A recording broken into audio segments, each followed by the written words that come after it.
particulièrement waa région de Dakar particulièrement waa région de Dakar parce que nag coow li bari na wax ci bari na waaye président dafa ne su ngeen bëggee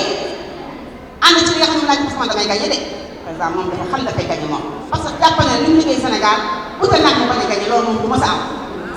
bu ngeen bëggee bokk na ci mouvance boobu yéen waa Dakar jiwaat la ngeen tax ngeen liggéey wax na ko démb waxaat ko bëgg démb waxaat ko démb encore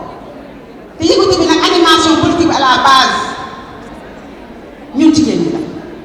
ñoo war a dem kër par kër waxtaan ak suñu ay bokk jigéen wax leen li président def wax leen li nga xam ne mooy enjeu élection législative parce que nag balaa nga naan dañ fay nekk ànd bokk ndey bokk baay liggéeyal suñu bopp liggéeyal suñu coalition liggéeyal ko ci le président de la République pour mu am ndam au soir du 31 juillet 2022. tàmbali ko nag tey nag indi suñu parrainage fas yéene ko jox madame la coordonnatrice nationale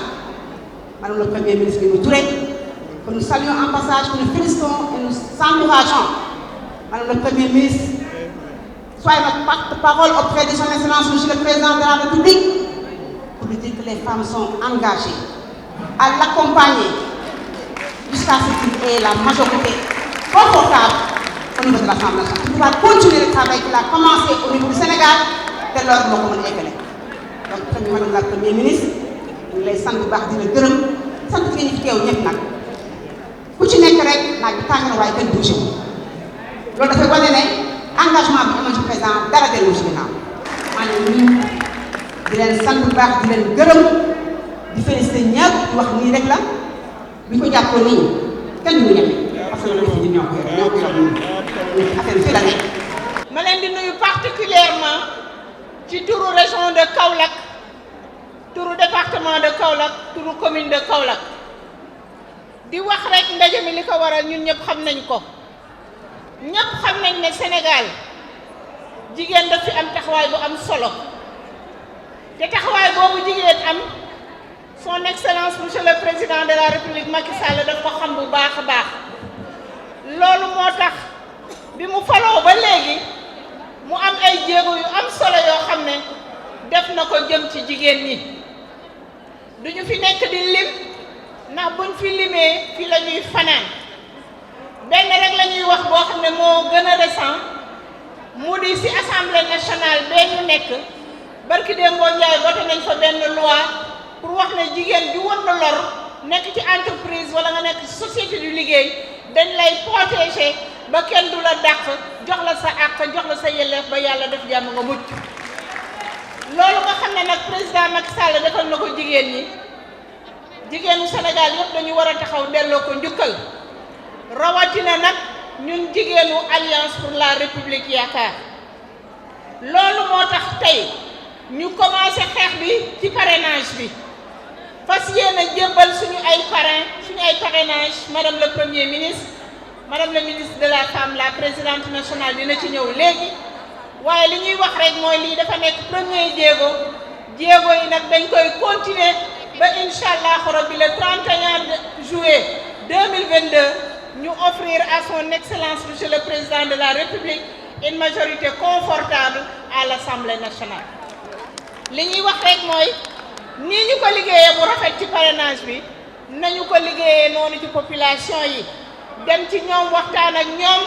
gindi leen delloo ci seen xel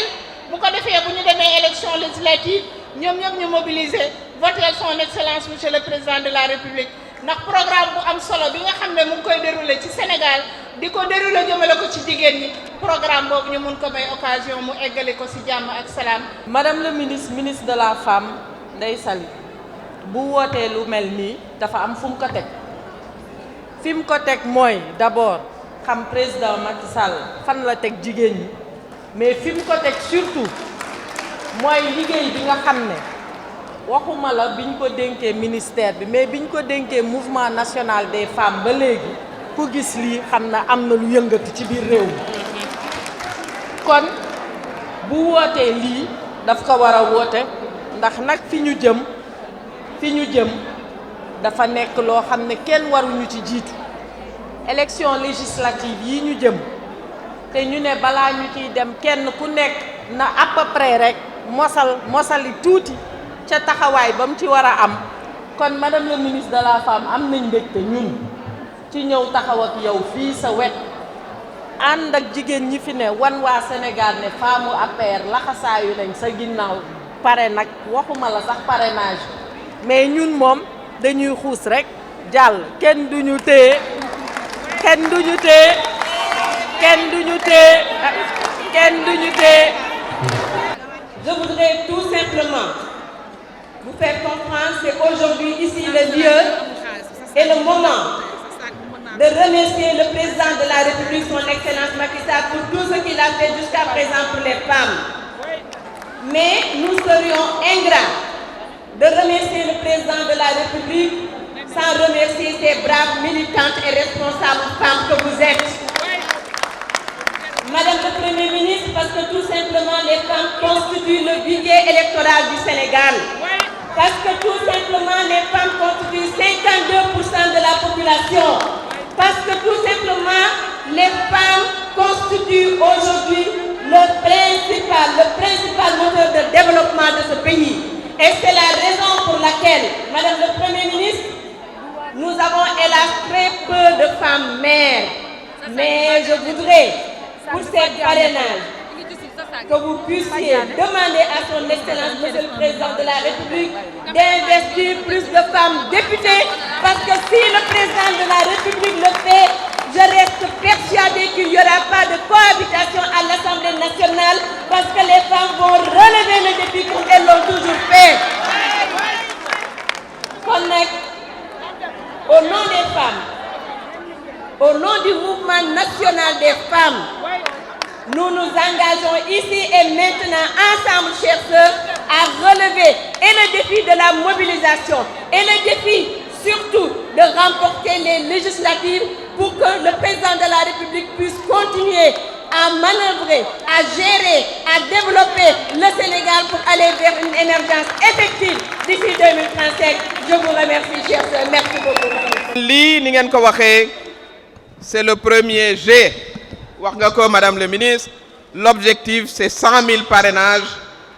yoo xam ne yii yéen a koy dugal kon contribution ci li nga xam ne moom la ñu laaj. ma fàttali leen nag de minimum parrainage bi ñuy laaj ku bëgg a dem ci élection 37 000 la kon suñu mouvement des femmes rek daanaka dépassé na li ñuy laaj nii ci xët bu njëkk bi. ñu ngi leen di féliciter pour ça, di leen gën a encourager. li nga wax nag madame le ministre ci la présence des femmes sur la scène politique jar na ñu bantuwaat ko bu baax a baax a baax. Il n'y a pas de parti politique qui remporte des élections sans la mobilisation de ces femmes. Victoire bu ñu mës a am jigéen ñi dugal nañ ci seen loxo bu baax a baax tàmbale ko 2012 ba 2019 te incha allah fi ndox ma jaaroon dana fa jaaraat pour les élections législatives de 2022. ma fàttali nag parce que dañuy wax lu bari affaire u jeunes yi. Président de la République bu gagné en 2019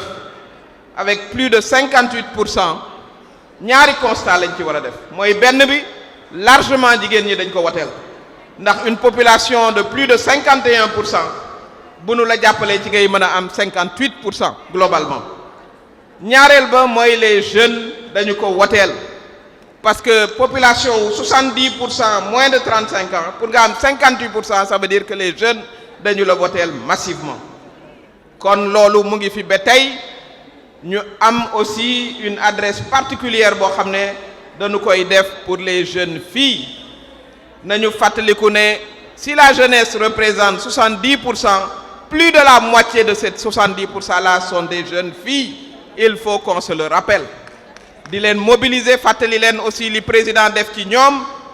li nga xam ne lii moom la jël comme ay décisions pour promouvoir le statut de la femme boobu ba tey bu ñu xoolee nomination yi rek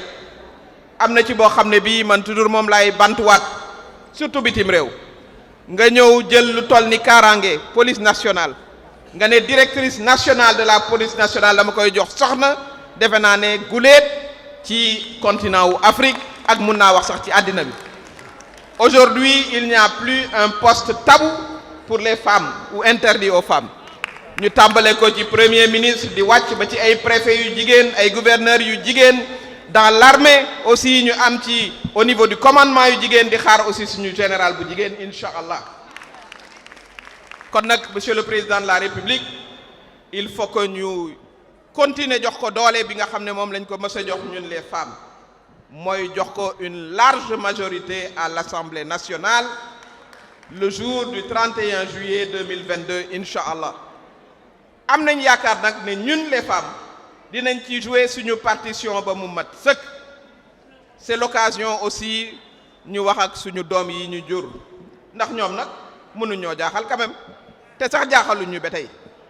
ndax nañu wax aussi ne la jeunesse sénégalaise c'est une jeunesse éduquée ñun ñoo leen yar ci kër yi jógewuñu feneen bu ñu jël rek quelques patates voilà yi yàq saaku bi bëgg a yàq saaku bi ne c'est la jeunesse sénégalaise déedéet la jeunesse sénégalaise ñun ñoo leen jur doon ay nit ñu yiw yar leen ci kër yi ñoom it ñu yiw loolu aussi nañu ko assumer ñoom seen bopp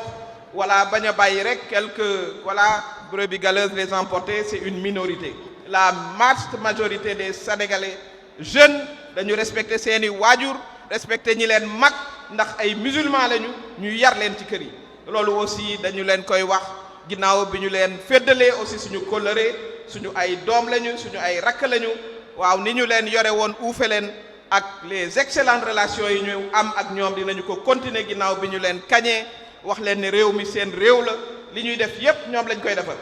def naa ne message yooyu il faut que ñu jottali ko soxna yi ñun ñi nga xam ne ñooy ndey yi ñooy bàjjen yi ñooy mag ñi ñu jottali ko notre jeunesse y compris les jeunes filles yoo xam ne maa ngi leen di woo ñu engagé wu ñoom tamit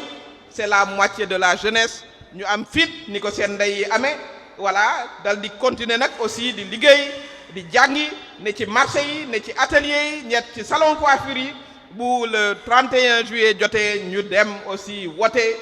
le vote pour la paix pour la stabilité pour que président de la République continue vraiment à développer notre pays loolu mooy message bi nga xam ne moom la ñu leen war a jox madame la ministre maa ngi lay féliciter encore une fois surtout pour votre esprit d'inclusivité